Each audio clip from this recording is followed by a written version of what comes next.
Hello, everyone. This is Zami Eccles-Irwin from FilmFestivalCircuit.com and the director of the Oregon Screams Horror Film Festival.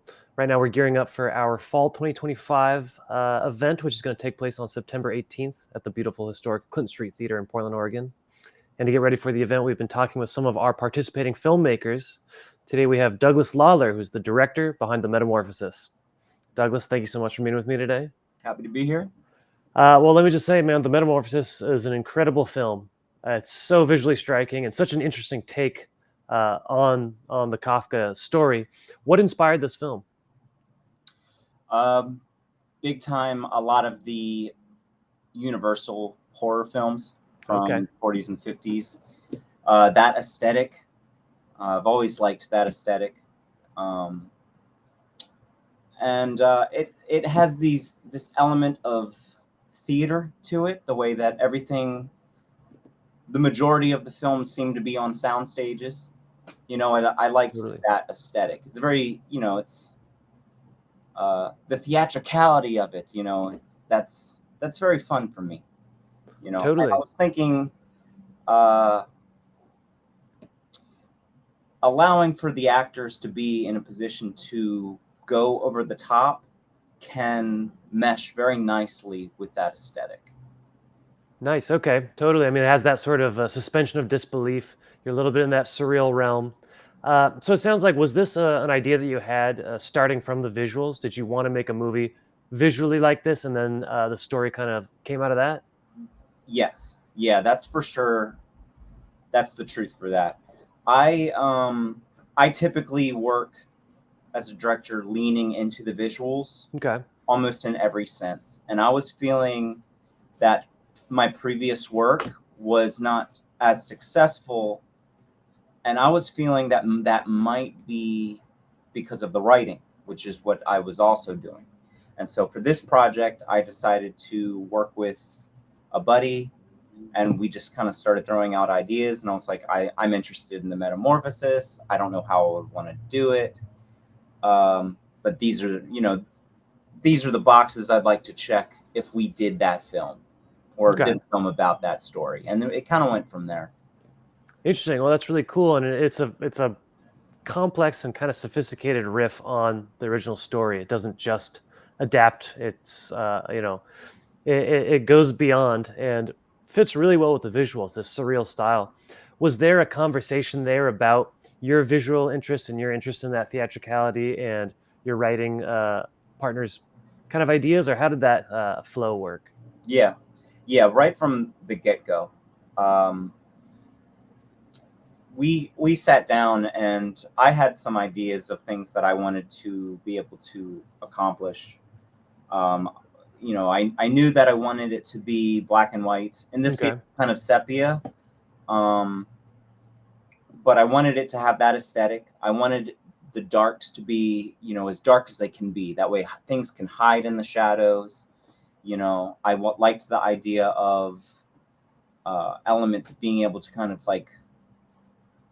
uh, like the house being in a lot of ways transformed in and of itself. It's subtle, certain things didn't end up getting as developed as we may have imagined Hmm. pre-production or what was written in the script. But the house goes through a transformation where it's like the plants on the exterior start to grow deeper into the interior, things like that. Um, and yeah, right off the bat, like I would draw storyboards and I'd throw him out, throw those at him, and we'd have a conversation about that, and yeah, and so he'd jump in, take liberties, and he'd try to you know, figure out how much of the original novella would be able to make it into the script, and then I'd be like, maybe we could pull it this way. It doesn't have to be, you know. Like the immediacy of Gregor being an adult and then having to, go to work and not being Right. able to go to work, or being restricted to just living in his bed, or, things like that. It felt limiting. It Okay. felt like, we are already going to have so many limitations with what we can accomplish with makeup, or whether it was going to be a puppet, or how are we going to do it. So it's like just write whatever you want, which was another conversation. You know, Scott is the writer, and he's great, but he also had a tendency to write more, um, I guess, simplistic, I suppose. Okay, Like he always wanted to write something that he perceived to be within our wheelhouse of achievement, I see. you know, and I didn't want him to do that. I was like, if I'm gonna bring in a writer, I want you to write what you want to write. Don't put restrictions on yourself, because you know there's elements of the creative stages that we may figure something out that you never could have imagined us figuring it out, Totally. you know. Well, I love that. That's good insight. You know, a lot of people are writing their independent film script with the idea, oh, what's doable, what's easy.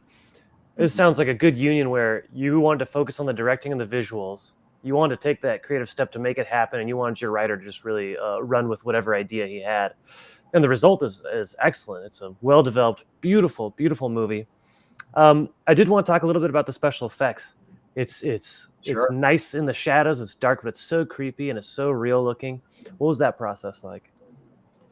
uh that was a slow process, I would definitely have to say. Mm, um Before getting too deep into the Metamorphosis pre-production, I was finishing up a music video for a metal band out of Oakland called Deathgrave. okay. And with them, you know, I was interested in trying to explore a little bit of makeup, um, and just kind of get familiar with you know, two-part compounds and silicone and latex and Right. you know, stuff like that. And so I worked a little bit through that, found that it was actually a very fun and rewarding uh, medium, I suppose, to work in. You know, uh, vastly different than working film and Right. all of that. So anyway, I started getting into that and slowly started kind of using the skills I learned for that to kind of build elements that would make their way into this film. Um, lots of lots of talking with different individuals Mm, throughout the Bay Area, um, as far north as Napa. I wish that I was. I suppose I ought to be in some ways more prepared to name drop, but there was a wonderful woman who worked on Sesame Street oh, and wow. Okay. um, what was her? What was it? Fraggle Rock. I can't remember her name, but she was really wonderful. And I met with her. She had like a little summer camp, if you Mm, will, a couple summers ago.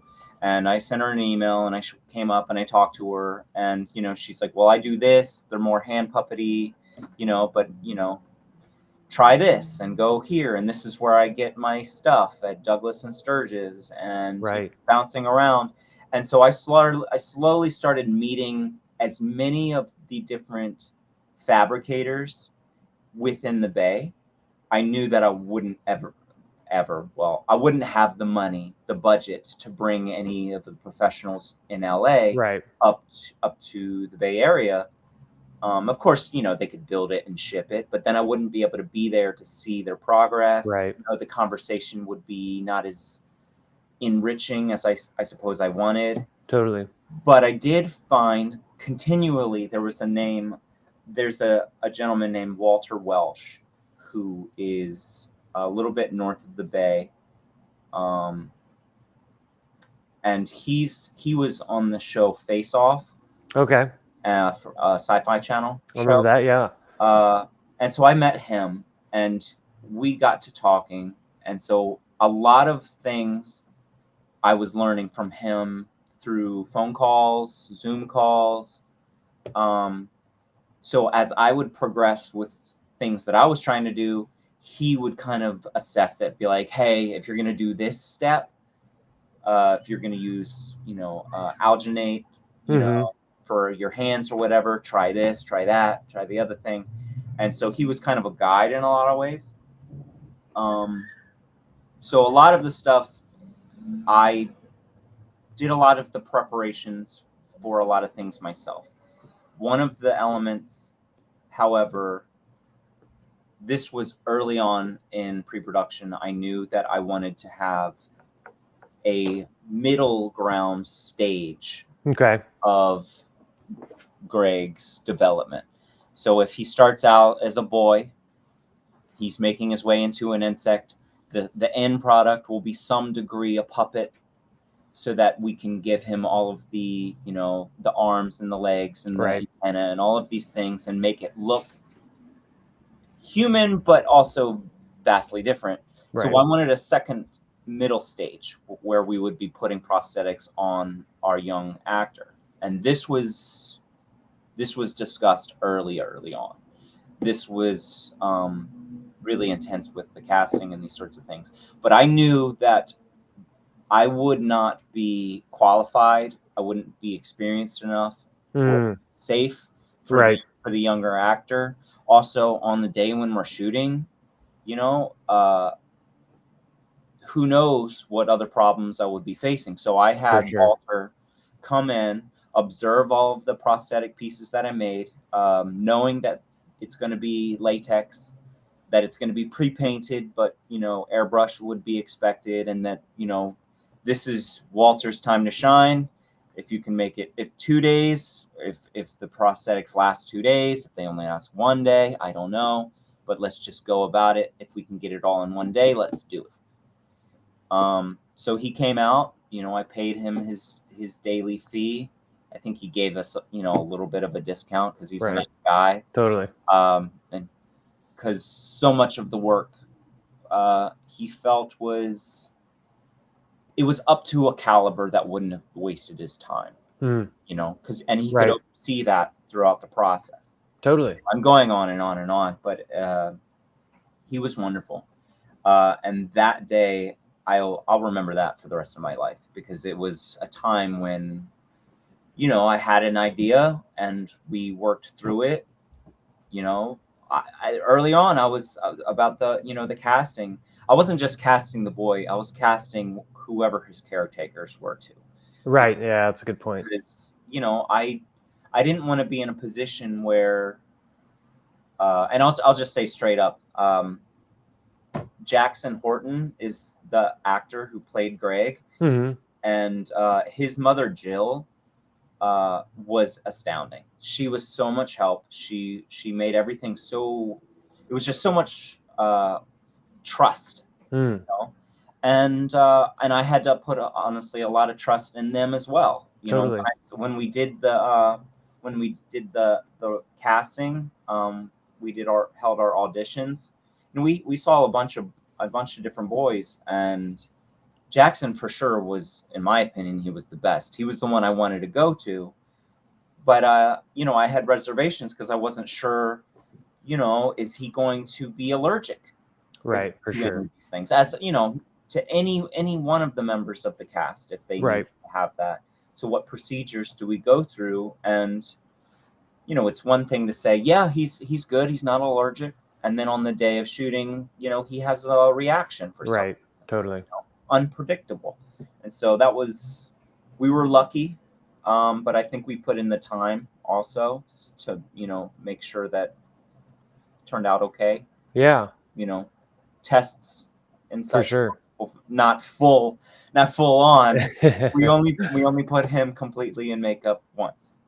So well, it looks great. It's interesting to hear all that goes into a relatively short portion when we get to see this. But I mean, that's so interesting to of course confirm no latex allergy.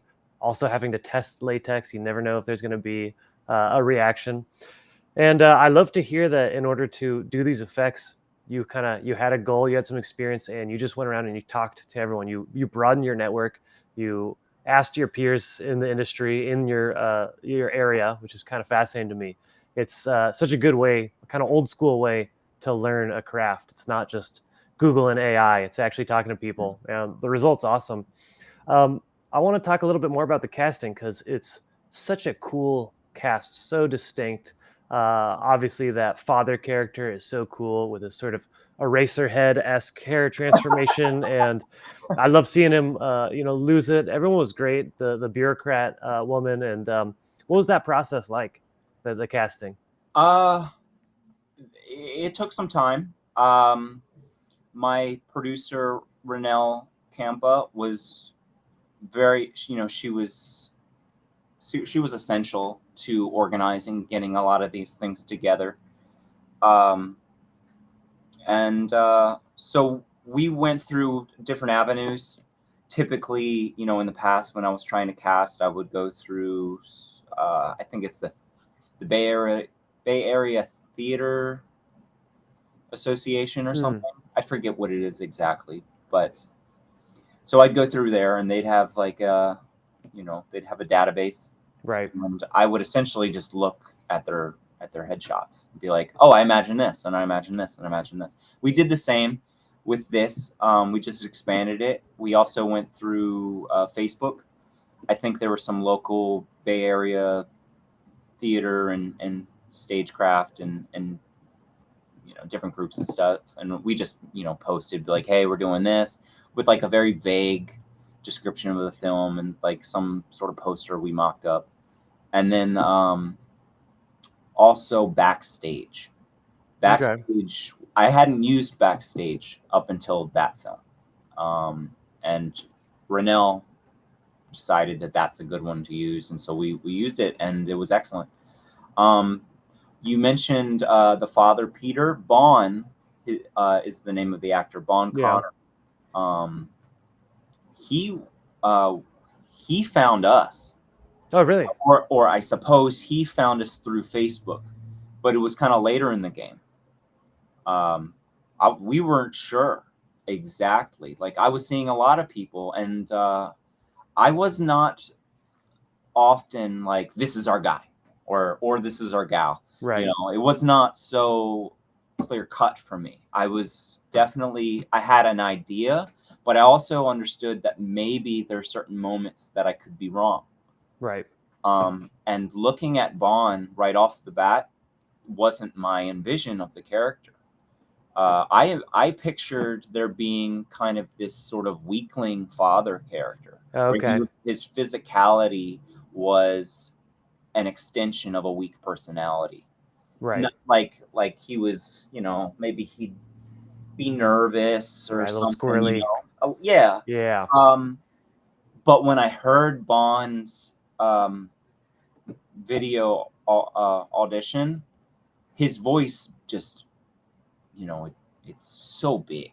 Yeah. It has such presence, and it reminded me of the actors of films that I love from the 40s and 50s. Right.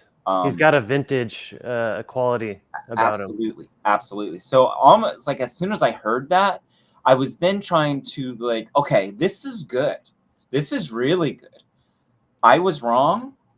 Why was I wrong? And I had to kind of evaluate. And I was thinking, it's like, okay, if in a way there's I suppose, an ironic twist that Bond's character is weak on the inside, but he has like I'm the father. It makes watching him break so crazy, Yeah. And so he did great. And as soon as we brought him in, it seemed to a lot of the other things that I think we were uncertain about were able to click. I'm not sure how extensive other films not rehearsals, but I guess audition processes can be.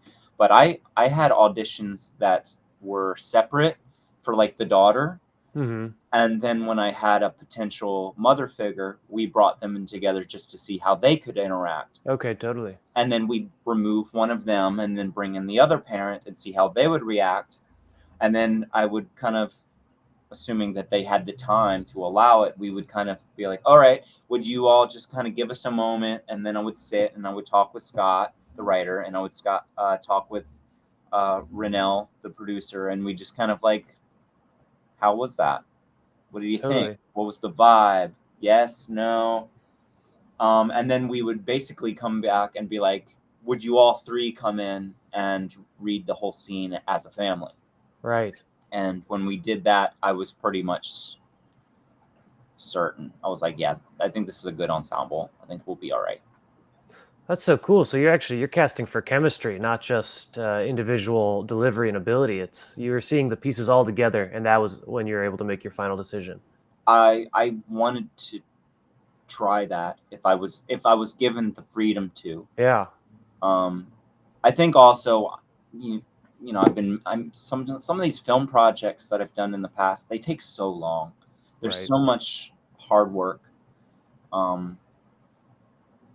And you know, I'm not getting any younger, and so I wanted to ensure that I was putting in the effort where I felt like it was going to be necessary. Totally. You know, it's like if the characters are boring or like these work but this person doesn't work, I don't want to have realized that too late. I mean, Totally. there are horror stories of, you know, big directors having Right. to replace big names with other people, and you know, sometimes the whole world finds out now. Yeah. Not that anybody cares what I'm doing, but like, you know, like what Hollywood's doing is everywhere. Right. Everybody's hearing about it. It's like, oh, you Absolutely. replaced them. It's like, I don't want to have to deal with that. For sure. Well, it sounds like you really leaned into the pre-production. And how was the shooting process? Was it a smooth ride? Were there unexpected hitches? Oh yeah. Oh yeah. Completely. Um, we we took at least a year and a half to shoot this whole thing. Okay.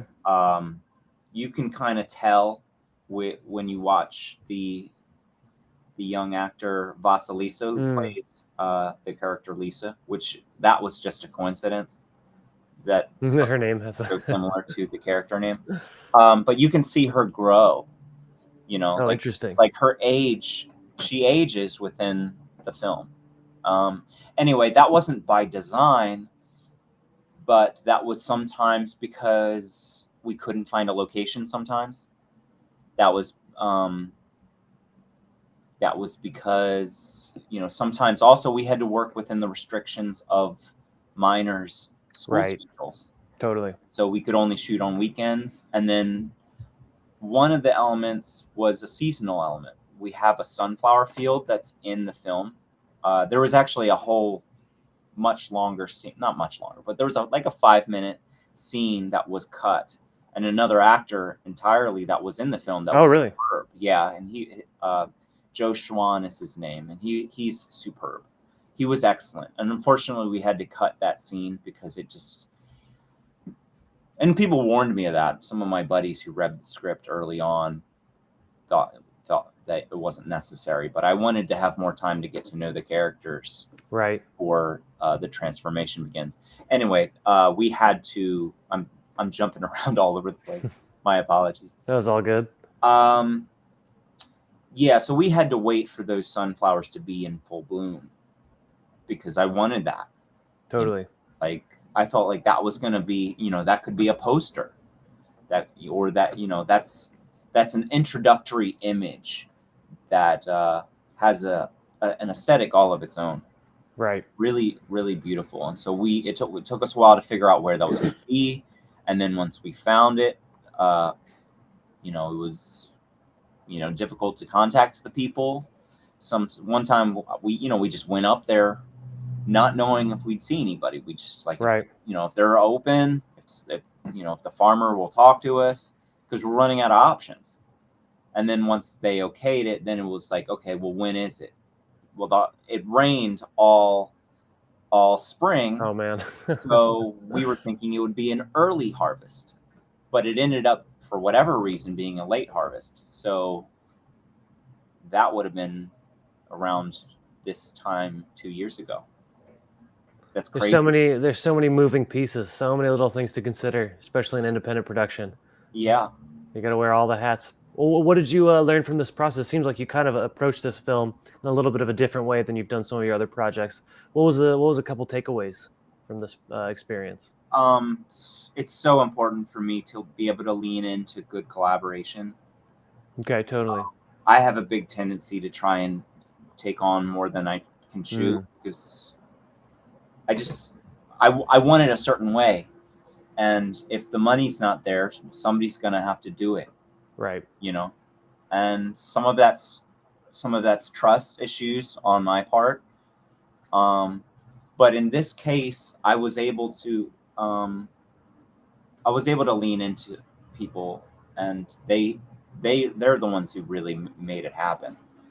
you know, I Absolutely. had a lot on my plate too, but like, like that sunflower field wouldn't have been found if it wasn't for Scott's girlfriend that he met during the production.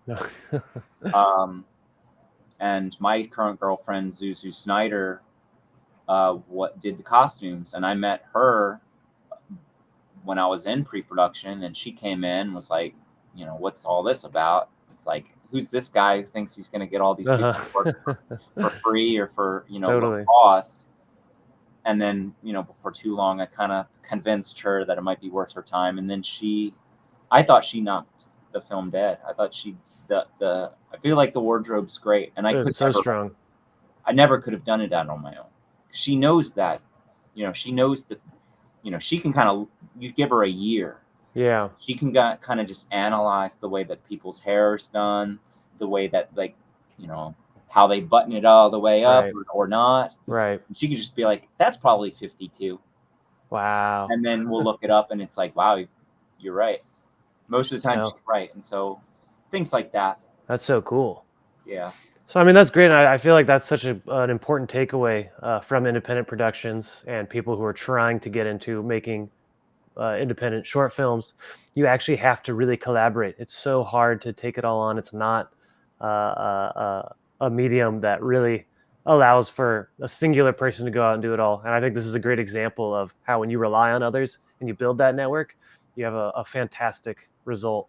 And yeah, very, very strong example of a quality film being made with a great collaboration. So I love to see it, man. I love to hear these stories. Tell me though, are you working on any more films? Anything else in the works right now? Yeah. The writer, Scott Chima, he had a script or like a treatment for something that we were kind of jumping around about. Maybe when he started talking about the Metamorphosis. So it was like, maybe we'll do this, maybe we'll do that. And so I was doing the Metamorphosis, and he was kind of like working on that a little bit, like trying to get the script together. So since we pretty much finished the Metamorphosis, he was like, I really want to make this. And so Okay, sweet. I'm the art director Okay, nice. for that film. So he's directing it and writing. That actually, we finished shooting that, but without us telling you too much, we're aiming to have a little bit of some creature elements in that as well. Okay. With but this time, rather than puppets, we may be doing a bit of stop motion. Oh, very cool. So we'll see. That that's a big undertaking as well, and Absolutely. that takes a lot of skill. And if we find some of the right people who know how to do it, or to teach some of art department how Yeah. to do it well, then maybe that's the avenue we take. Well, that's so cool. I can already picture, given what I've seen in the Metamorphosis, a very cool, very, very awesome, artistically inflected movie with a little stop motion would be so super cool. And you said that you are almost done shooting it? There's the live action elements we shot. Okay. Okay, very cool. Yeah. And Awesome. so, Well, I'm looking forward to seeing that when that is eventually done. But is there anything else you'd like to add about the Metamorphosis? well, I'm thrilled that people are interested in talking about it, because so much work went into it. Totally. On my part, it expresses the aesthetic that I'm hoping to be able to push in future projects. I want to do a feature, but I also know how much work that's going to be, Yeah. and I want to make sure that it is something that I would be proud to be my first feature. Totally. So I guess that's it. In terms of whoever is our audience right now watching this interview, it's like, collaboration's great. Like, I'm always interested in meeting other artists and people who want to make things. So, I'm just an email away. Totally, man. I think that's a great thing to put out there, because you have a lot of insight on that. And just like you were able to talk to other special effects guys and, seasoned vets in that, people could contact you and pick your brain about your experience making tons of films. But yeah, anyway, man, The Metamorphosis, it's a great movie. It's so well done. There's clearly all these details and the labor of love that you're expressing here absolutely comes through in the movie. It's all these nuanced things. It just sort of synthesizes into a thing that feels super pro, super well done, and unify it all the way through. I'm very excited to play it on September 18th at the Oregon Screams Horror Film Festival. People are going to get sucked in from that very first opening shot, man. We got the sunflower field, and yeah, it's great. So I can't wait to screen this, man, and I can't wait to see more from you. Thank you so much. All right, take care, man. You too.